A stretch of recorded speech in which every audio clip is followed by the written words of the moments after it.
Assalamualaikum warahmatullahi wabarakatuh. Alhamdulillahilladzi hadana li hadza wa ma kunna linahtadiya laula an hadanallah.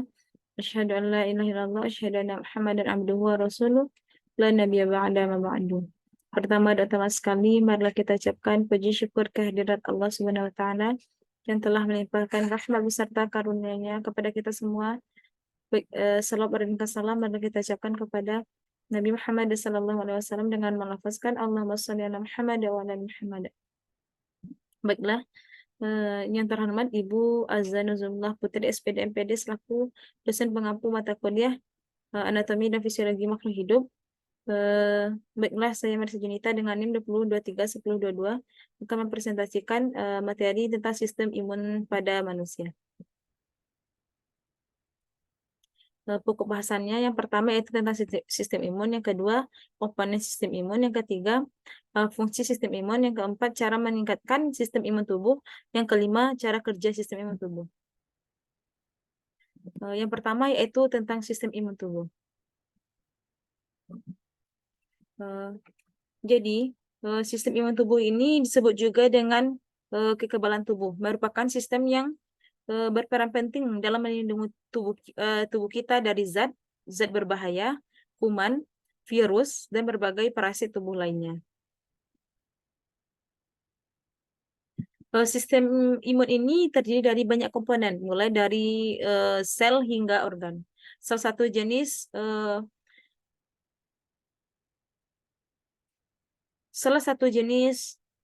sel yang paling terpenting dalam jaringan adalah sel darah putih atau leukosit. Leukosit ini dihasilkan atau disimpan pada berbagai tempat di dalam tubuh, diantaranya yaitu timus, limfa, dan sumsum tulang, di mana organ-organ ini dikenal sebagai organ limfoid. Kadang leukosit ini disimpan dalam gumpalan jaringan limfoid atau kelenjar limfa yang tersebar ke seluruh tubuh.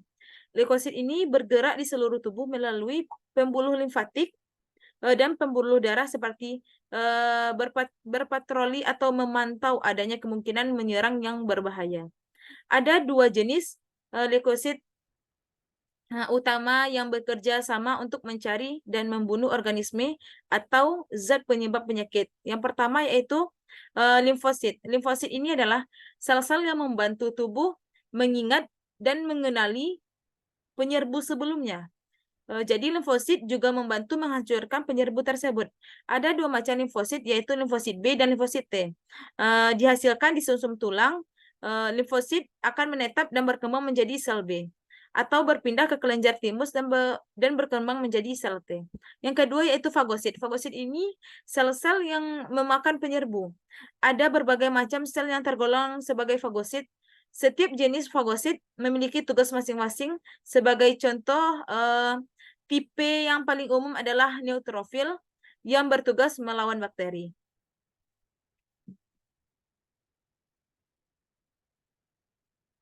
Yang selanjutnya yaitu yang kedua yaitu komponen sistem imun.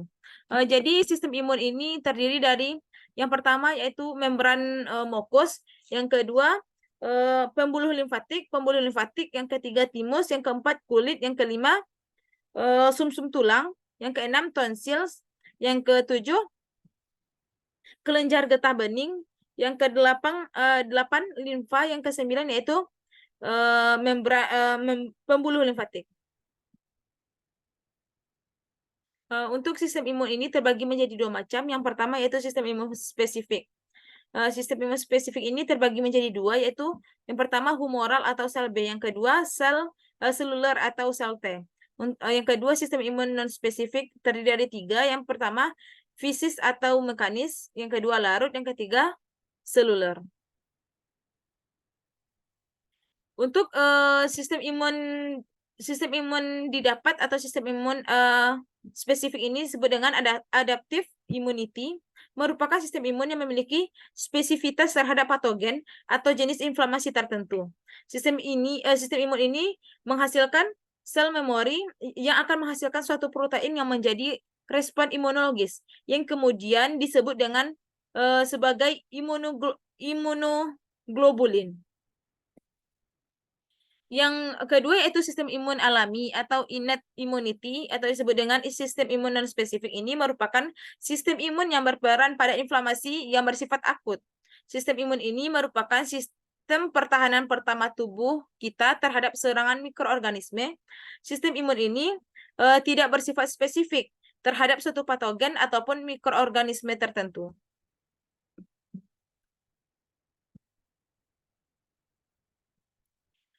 Selanjutnya, komponen utama sistem imun ini. Pada dasarnya, sistem imun ini dibagi menjadi dua tipe berdasarkan pertahanan terhadap patogen ekstraseluler atau intraseluler. Yang pertama yaitu komponen selulernya. Komponen seluler ini, sel yang menjadi mediator respon imunologis adalah sel limfosit T. Secara umum, sel limfosit T ini terbagi menjadi tiga jenis. Yang pertama yaitu sel T helper, yang disebut dengan CD4+. Yang kedua, sel T sitotoksik disebut dengan CD8+. Yang ketiga yaitu sel T regulator, yang masing-masing sel T ini memiliki mekanisme yang berbeda untuk merespon patogen yang ada di intraseluler. Yang kedua yaitu komponen humoral. Komponen humoral ini merupakan sistem imun adaptif yang dimediasi oleh sel B. Sel B ini memegang peran sebagai sel memori terhadap pagenan patogen tertentu dinamakan sebagai imunologi memori. Pada mulanya, sel B naif akan terpagen kepada patogen tertentu baik langsung berikatan terhadap antigen yang diekspresikan pada permukaan sel patogen ataupun berikatan dengan APC berupa follicular dendritic cell.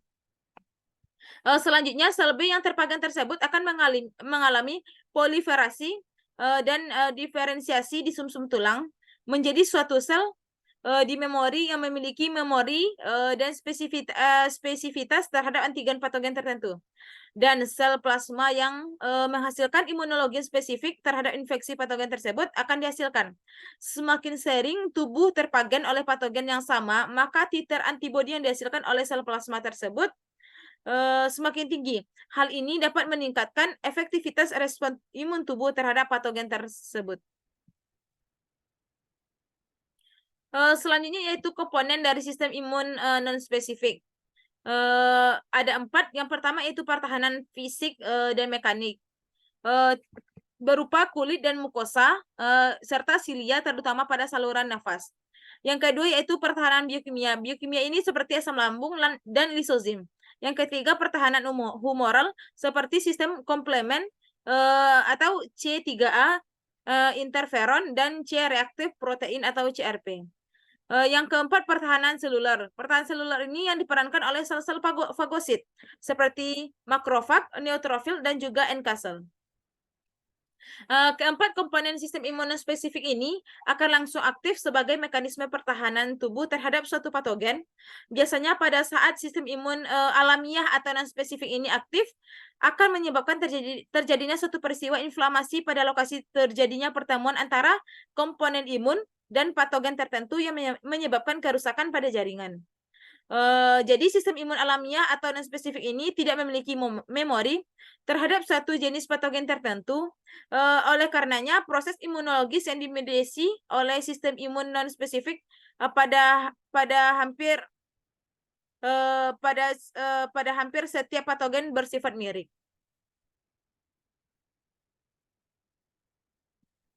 Selanjutnya itu fungsi sistem imun pada manusia. Fungsi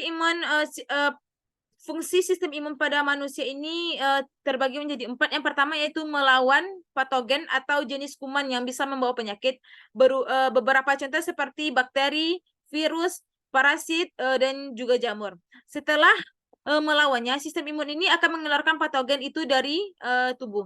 Yang kedua yaitu memperbaiki jaringan tubuh yang sudah rusak. Yang ketiga, menganalisis dan juga menetralisir berbagai zat berbahaya di sekitar tubuh kita. Yang keempat yaitu melawan penyakit yang bisa mengubah tubuh kita, seperti contohnya sel-sel kanker. Selanjutnya yaitu cara meningkatkan sistem imun tubuh. Yang Jadi tidak selamanya sistem imunitas kita ini selalu kuat. Jika tidak ditingkatkan, maka kita bisa terkena penyakit serius bahkan hingga kematian. Nah, untuk mengetahui bagaimana cara meningkatkan sistem imun tubuh, ada beberapa ada lima. Yang pertama yaitu selalu memperbanyak asupan gizi. Hal pertama yang sering dianjurkan dokter adalah mengonsumsi makanan bergizi. Jenis makanan itu antara lain buah-buahan dan sayuran. Makanan tersebut memiliki kandungan vitamin dan nutrisi agar sistem imun kita meningkat.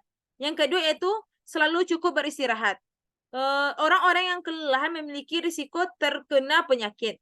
Hal ini dikarenakan tubuh yang lelah membuat sistem imunitas kita juga berkurang. Maka dari itu selalu sisakan waktu untuk beristirahat. Yang ketiga yaitu kendalikan stres.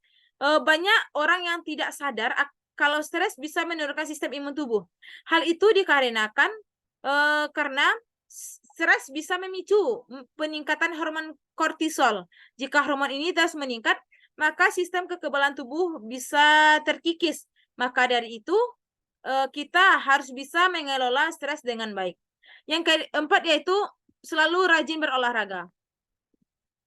Tidak dapat dipungkiri kalau olahraga sangat bermanfaat untuk tubuh. Salah satunya adalah bisa meningkatkan sistem imunitas. Cukup berolahraga sebanyak 30 menit secara rutin. Maka tubuh bisa kebal dari infeksi virus dan bakteri. Yang kelima yaitu cukup minum air dengan cukup. Air ini berperan penting dalam tubuh kita, termasuk mendukung sistem daya tahan tubuh yang sehat.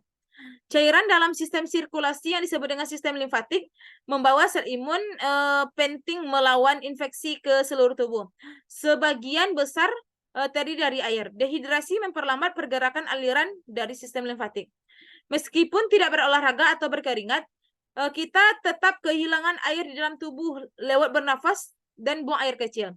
Untuk mendukung daya tahan tubuh, pastikan kita mengganti air yang hilang dengan cukup dengan memperbanyak minum air.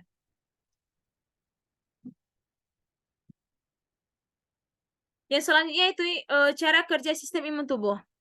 Cara kerja sistem imun tubuh ini, sistem imun tubuh bekerja manakala mikroorganisme atau bakteri maupun virus terdeteksi masuk menyerang tubuh, maka kesatuan sel-sel dari sistem imun lantas membentuk semacam barikade atau menghalangi serangan berbahaya tersebut. Pada proses tersebut, beberapa macam sel bekerja sama untuk mengenali antigen dan memberikan respon. Kemudian sel-sel ini merangsang limfosit B untuk menghasilkan antibodi, yang tak lain adalah protein yang nantinya akan menempel pada pemicu penyakit atau antigen. Selanjutnya, limfosit T ini akan menuju antigen yang telah ditunggangi oleh limfosit B, lalu menghancurkan antigen tersebut. Begitu antibodi telah diproduksi, antibodi akan berada dalam tubuh dalam beberapa waktu. Sehingga apabila bibit penyakit atau antigen kembali, maka antibodi sudah bersedia untuk melakukan perannya. Selain itu, antibodi juga berperan dalam menetralisir racun yang dibawa oleh mikroorganisme serta merangsang protein komplemen untuk melawan virus dan bakteri.